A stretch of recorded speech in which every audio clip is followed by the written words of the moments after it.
I have a riddle for you guys. If a white woman and a black man get into an argument, who's the oppressed one? Discuss. It's guys, and Leaving here. Today I would like to talk about a topic. It's more of the social fabric. It's more of a topic about the social structure rather than political structure, so I didn't want to talk about it originally. But unfortunately I came across something and I wanted to make a video about it. Mainly, it's this idea of feminism and how it's still needed in the first world. Obviously, I think feminism is still needed in the Middle East and some parts of Asia, etc. I don't think it's needed in the United States, and I will give a list of reasons why, and why I think it's patronizing in some ways. So if we go just at the basic idea of feminism, which is to strive for equality under law. Now, I think that women, and this is why, I think that women are equal under the law, and I don't think that feminism is needed anymore, especially third wave feminism. Second wave and first wave feminism I think is valid, and I think it's egalitarian, which is why I support it. Number one, women are required by law to be paid equally for the same amount of work. Now, if you go into a job and you work the same amount of hours as one of your male companions, or your male coworkers, and you find out that he's being paid more, you need to find out why, and if you're not being paid equally, you can go to the Supreme Court and probably make a lot of money, because it's against the law to do that. But no, we have not been able to find any cases where that's been the case because companies don't want to get sued. Women are more likely nowadays to graduate college than men, which used to be a very male-dominated part of society. Women are less likely to be homicide victims than men.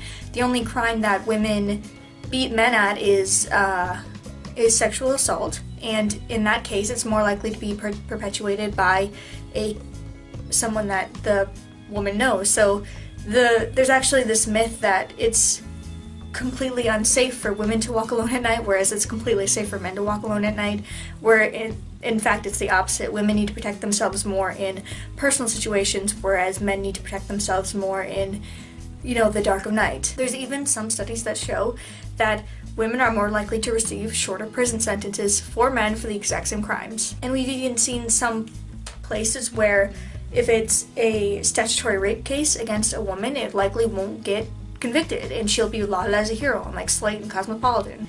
Two, I'd have to say that feminism is really not for men's rights. If you just, on the surface it does seem like that. I mean, every time you talk about this, definition of feminism comes up, but there's this myth being perpetuated by feminism that says that women cannot be sexist, which is obviously not true. I mean, according to Bustle that happens, when Kit Harington said that there was some kind of sexism in Hollywood against men, there was this huge backlash, and I don't think that was justified, and I think that he does have a point that women and men can be objectified by the Hollywood industry. There's also this case where this guy wanted to set up the only male shelter for domestic abuse cases, and he didn't receive enough funding, and he had to stop production of it. And there are many domestic abuse shelters for women, specifically for women, and those are perfectly fine. They have been funded, and people are naturally sympathetic towards women, I think, and therefore women have some privileges that men don't. Third thing is that it's not good for women. There's this infantilization that happens with feminism that I am against. For example, there have been cases where shirts have been deemed sexist, where people have been making arguments for censorship, where cartoon characters are seen as way too sexy and they possibly can't be that revealing. I mean, these are the people that go to a zoo and complain that there aren't pigeon exhibits.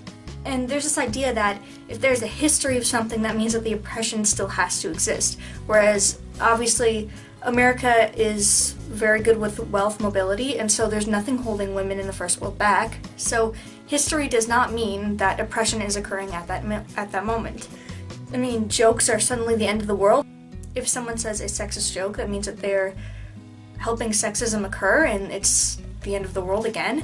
And everything is sexist, apparently, so you can't just have a nice conversation with a man because has internalized misogyny, and every woman has internalized misogyny, and it's everywhere, and if there's any shred of it out there in the ether, then it has to be happening right now. And then we get into this, if we get into that mindset that every man you meet is a horrible sexist, then what's the point? You can't fight it. You have to get a gender studies degree because you can't get into a STEM field if you wanted to. So you have to give up right away, and that's not the way to go. If you want to become something in the STEM field, like an engineer, you can become an engineer. And yet, I think that feminists are trying to push women down, and I'm not for that. I'm definitely an egalitarian. I believe that if there's some job, then, and if a woman meets all the requirements, I don't see why she can't go for it. It's just a completely bonkers idea that everything that occurs ever has to be about gender and how that relates to anything that happens, and there can't be a time where we can escape it. That doesn't make any sense. Those are really all my thoughts on the matter. This is a shorter video. Make sure you check out the interview I did with Warrior Woman and Stephen and Ben, and that would be in the playlist with other appearances that happened yesterday. Make sure that you check out the discussion tab on YouTube, and make sure you comment video ideas and any critiques. I would love to hear them. Alright, thank you so much for watching. Make sure you check me out on Twitter at CynicalAnn. Paka, guys.